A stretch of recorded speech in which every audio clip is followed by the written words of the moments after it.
Salam sehat, salam sejahtera saudara yang dikasihi Tuhan. 2 Timotius 3 ayat 16. Segala tulisan yang diilhamkan Allah memang bermanfaat untuk mengajar, untuk menyatakan kesalahan, untuk memperbaiki kelakuan, dan untuk mendidik orang di dalam kebenaran. Sola Scriptura.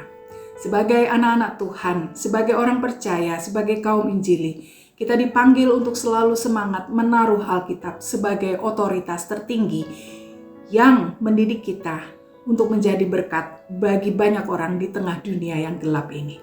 Nah, saudara, yang pertama yang kita bisa petik dari Alkitab adalah pengajaran. Ini adalah sesuatu yang sangat mendasar bagi saudara dan saya untuk selalu dididik di dalam pengajaran kebenaran firman Tuhan yang murni. Nah, saudara, saya sebagai hamba Tuhan sangat bertanggung jawab untuk memberitakan, untuk mengajarkan kebenaran firman Tuhan yang murni. Dan Tuhan menuntut setiap hamba-hamba Tuhan untuk menyampaikan Injil, bukan hanya menyampaikan pesan moral, bukan hanya menyampaikan etika, bukan hanya menyampaikan humor-humor, tetapi menyampaikan Injil yang kemudian bisa mentransformasi kita menjadi pengikut Kristus yang sejati. Nah, semua pengajaran Alkitab harus disampaikan dengan tanggung jawab yang besar, dengan penyelidikan Alkitab yang benar, yang baik, yang bertanggung jawab, sehingga Injil yang disampaikan sungguh-sungguh bisa membawa orang kepada kebenaran. Nah, kemudian saudara, melalui Alkitab kita juga bisa bertumbuh di dalam spiritualitas kita, di dalam kerohanian kita.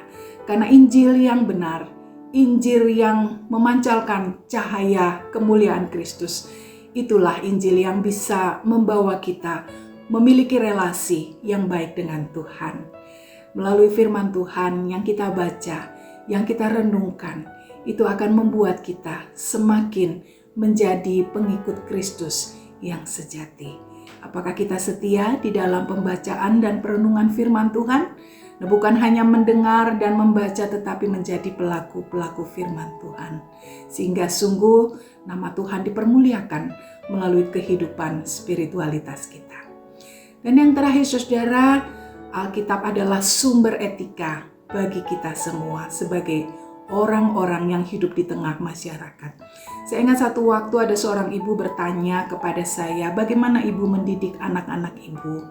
Kalau saya akan mendidik di dalam hal-hal yang umum, pengetahuan dan standar etika, tata krama, budaya yang umum. Saya tidak mau memaksakan anak saya untuk beragama sampai satu waktu dia memutuskan sendiri apa agama yang dia anut.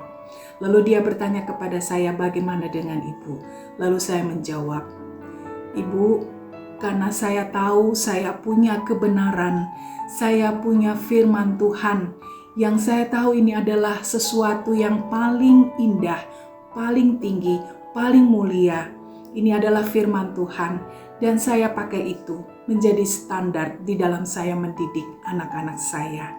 Dan saya tahu ketika anak-anak saya dididik di dalam etika berdasarkan firman Tuhan, mereka akan menjadi anak-anak Tuhan yang memuliakan nama Tuhan, yang hidup takut akan Tuhan. Sola Scriptura. Tuhan memberkati kita semua.